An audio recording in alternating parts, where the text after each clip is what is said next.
త్వరలో జరగాలి.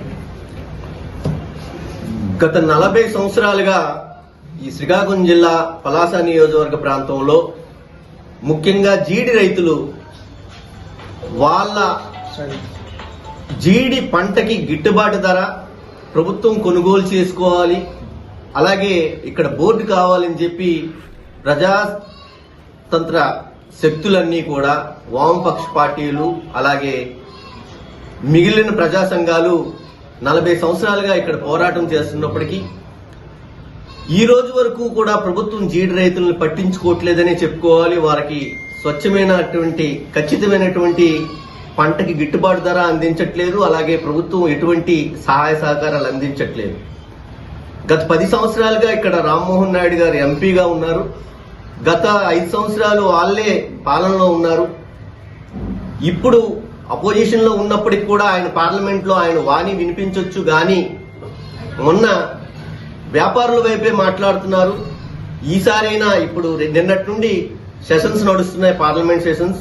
సో ఈ సెషన్స్ లోనైనా సరే రైతులకి న్యాయం జరిగేటట్టు, జీడి రైతులకు న్యాయం జరిగేటటువంటి చర్యలు తీసుకుని అక్కడ జీడి రైతుల కోసం ప్రస్తావించాలని వామపక్ష పార్టీలుగా డిమాండ్ చేస్తున్నాం. నా పేరు చాపర వేణుగోపాల్, సిపిఐ పార్టీ పలాస.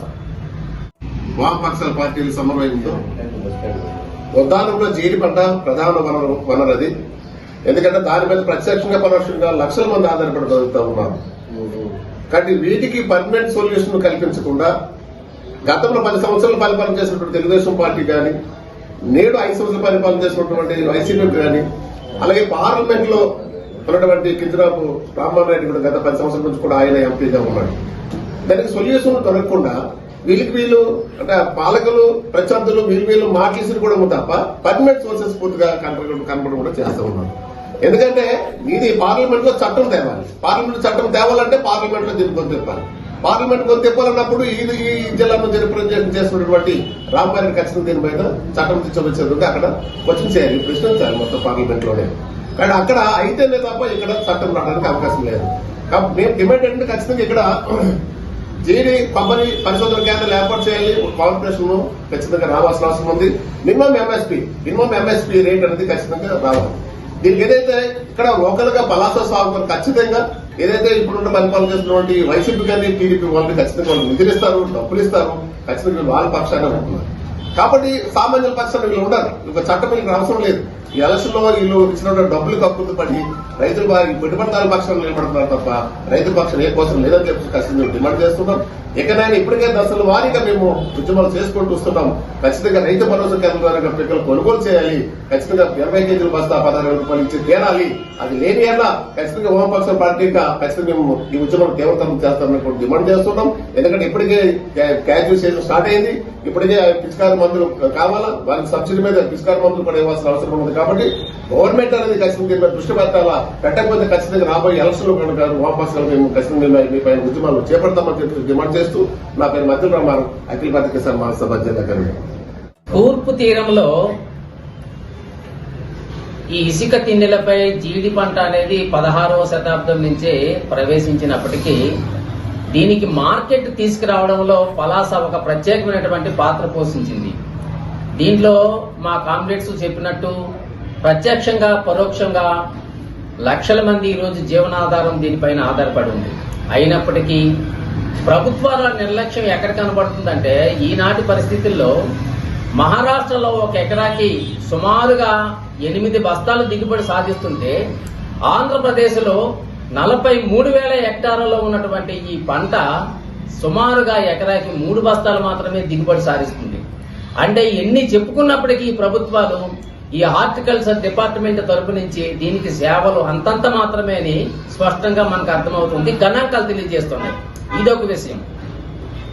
అయితే ఈరోజు ఈ రైతులు ఎవరైతే దీని మీద ఆధారపడి ఉన్నారో ఒకవైపు పురుగు మందులు, మరోవైపు చీడపీడలు, అలాగే పెట్టుబడిదారుల యొక్క ఒత్తిడికి వాళ్ళు తట్టుకోలేక పంటని విడిచిపెట్టుకోవడానికి దూరం అవుతున్నారు.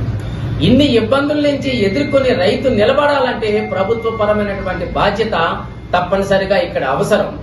అలాగే ఈ శ్రీకాకుళం జిల్లాలతో పాటు ఈ ఆంధ్ర రాష్ట్రంలో 7 జిల్లాల్లో ఈ పంట ఉన్నప్పటికీ శ్రీకాకుళం జిల్లాలో ఇది రోజు ఇసుక తిన్నెలు, మరోవైపు కొండల మీద ఒక అభివృద్ధికరమైనటువంటి జీవనాధారం పంటగా ఇది కనబడుతుంది. కానీ ఈ జిల్లాలో కంటిన్యూగా 3 సార్లు ఉన్నటువంటి మన ఎంపీ గారు రామ్మోహన్ నాయుడు గారి మీద ఇది ఒక ప్రశ్న.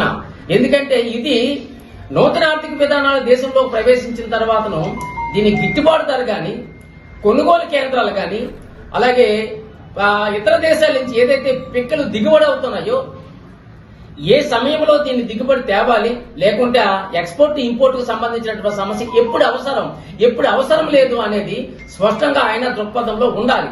అట్లాంటిది ఆలోచించకుండా నీవు ఎంత గంభీరంగా పార్లమెంట్ లో ఉపన్యాసం చేసిన ఆయన ఇది పనికిరాదు.